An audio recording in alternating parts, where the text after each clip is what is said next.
There it is. There it is. It's just me, Larry, plunking on the old guitar. Little Tommy from Cleveland, the Starship Trooper. Como se dice uncle in Espanol? Oh, that's easy. Tio Larry. Some of you guys call me that. Some of the viewers call me Tio Larry. They used to call me the Boy Wonder back in the day. Little Tommy. You guys remember that one? I don't use that one as much anymore.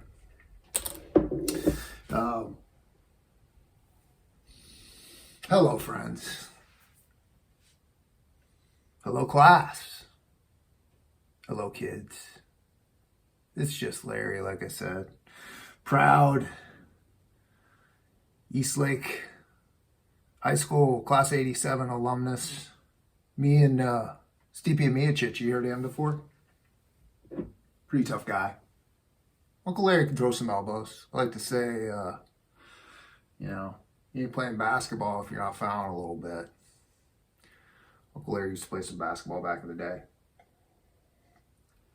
What is that you're drinking, Larry? Oh, so glad you asked. This is, I had a little party at the house over the weekend, and somebody left this strange looking bottle behind, and I was like, hey, what is that? And they're like, oh, it's grape juice, but it's fermented.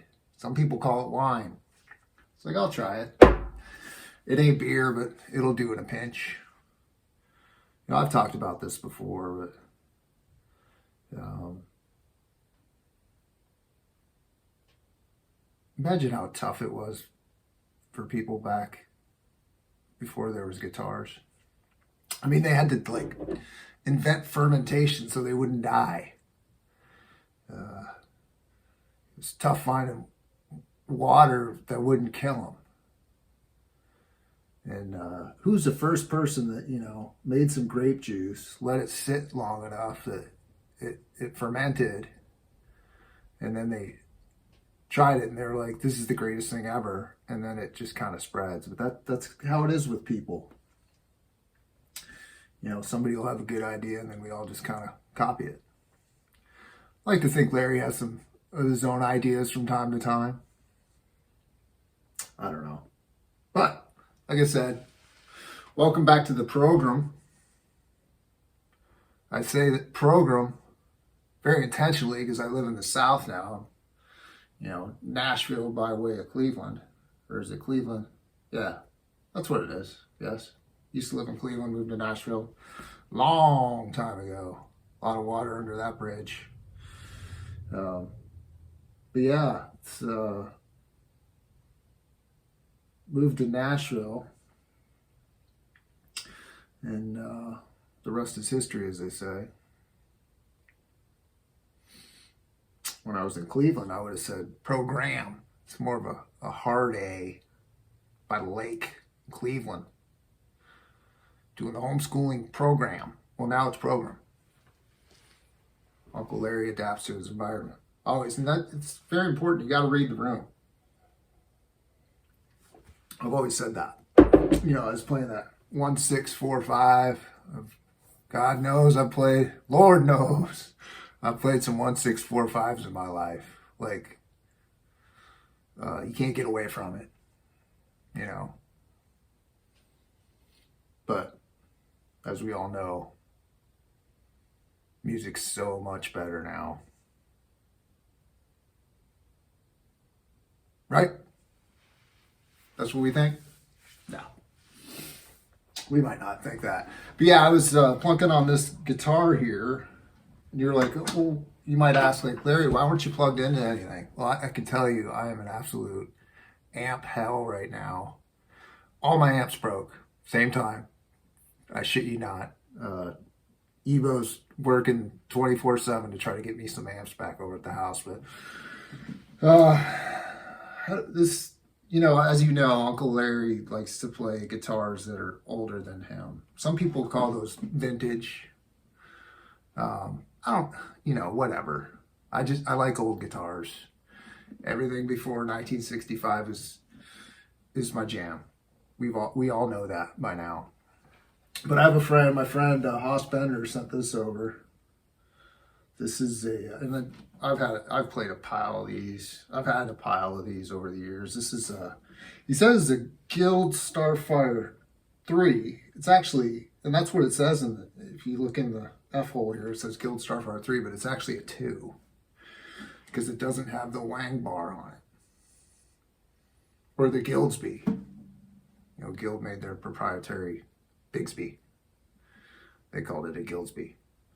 But anyhow, this guitar is new. It's like a 97.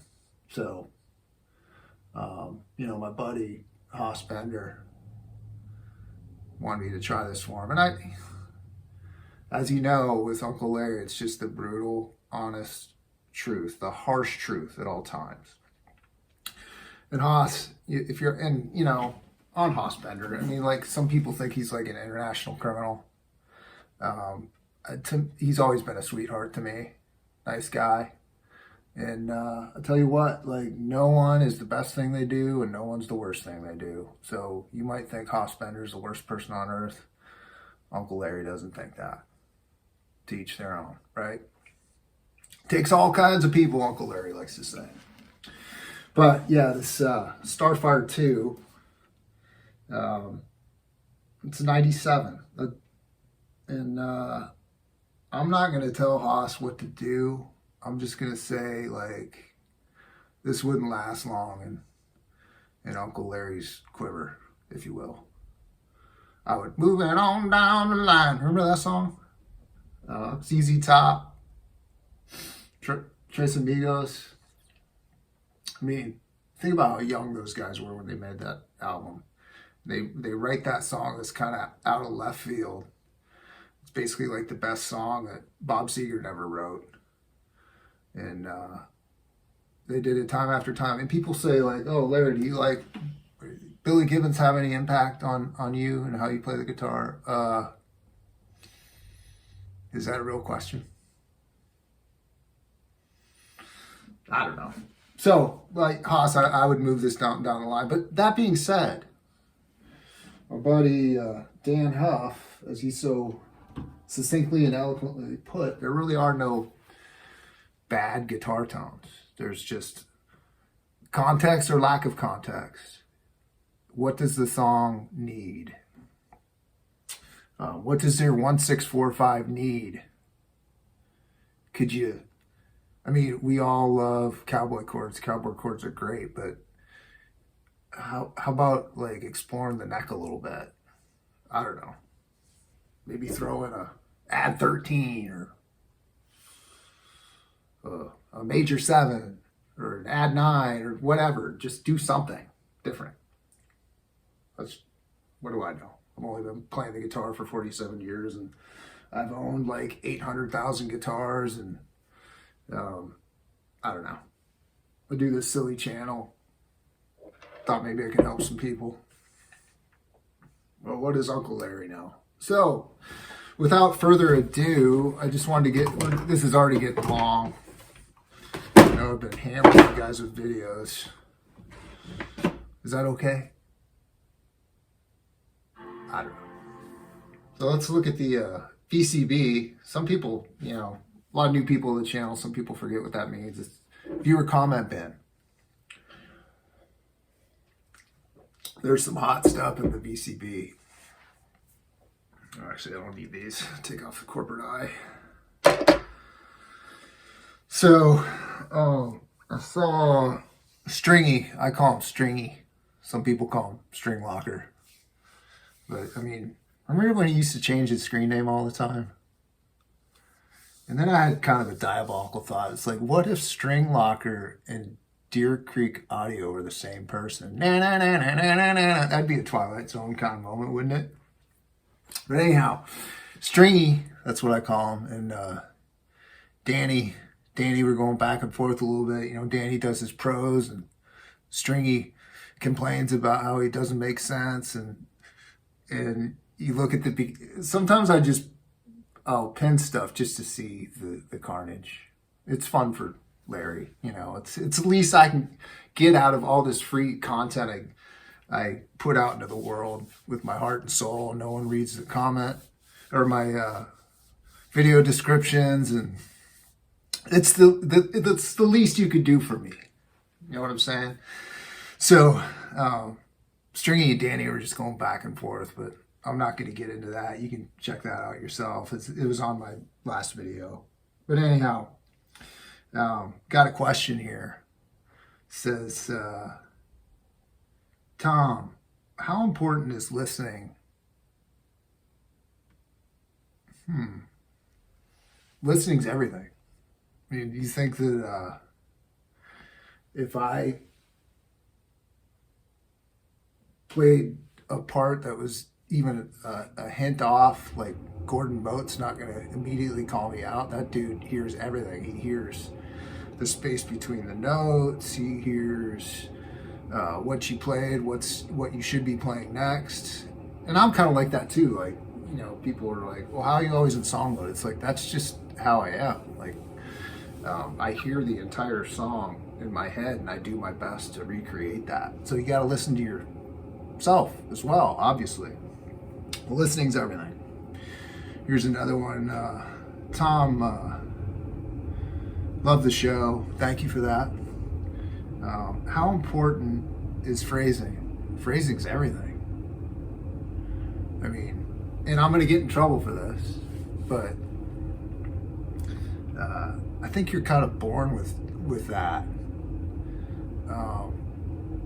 And some of you, you're not gonna believe that. You're gonna be like, oh no, you can get better. And absolutely, you can get better at music, absolutely. But it's like a singer's voice. Like, you're kind of stuck with the tone of your voice. And again, you can get better, but there's an innate quality to your voice that people will either connect to or they won't. And I think phrasing is like that a little bit. And not to say, again, you listen to stuff, you can't pick stuff up from what other people do, but put it to you like this. You know, you guys know I'm a football guy. Just cleaning up recently on my bats. You know I'm a football guy. I'm not a small man. You've seen me on stage with all those short people that I seem to play music with. I tower over people. But I'm not 6'6", and I don't weigh 330 pounds, and I can't run. So no matter how much I wanted to be an offensive lineman, I didn't. I wanted to do what I'm doing. But say I wanted to be a football player in the NFL, one of my loves. Wasn't going to happen no matter how much I practiced. But yeah, Uncle Tommy or Uncle Larry's a positive guy. I want to keep this on the positive tip, so I'm going to leave that alone. Phrasing is everything. I think that's enough for today. I mean, it's going to take me, 7 or 8 days to upload this video. I'm already at like 15 minutes, which is crazy since I'm doing a Uncle Larry impersonation. Uncle Larry, over and out. Peace out. Thanks for tuning in. Now I'm Pat. Thanks, Tom. Your show is so great. I mean, if you see this and you make it to minute 16 or wherever I'm at, thank you so much for doing the homeschooling show. It's as far as I'm concerned, it is YouTube at this point, unless I need to fix my car or something or learn how to do a home improvement. Your show is basically it for me, and it's really like you say, there's no shortcuts, but damn if not having you as a resource is just a treasure. So thanks for doing it. That's it.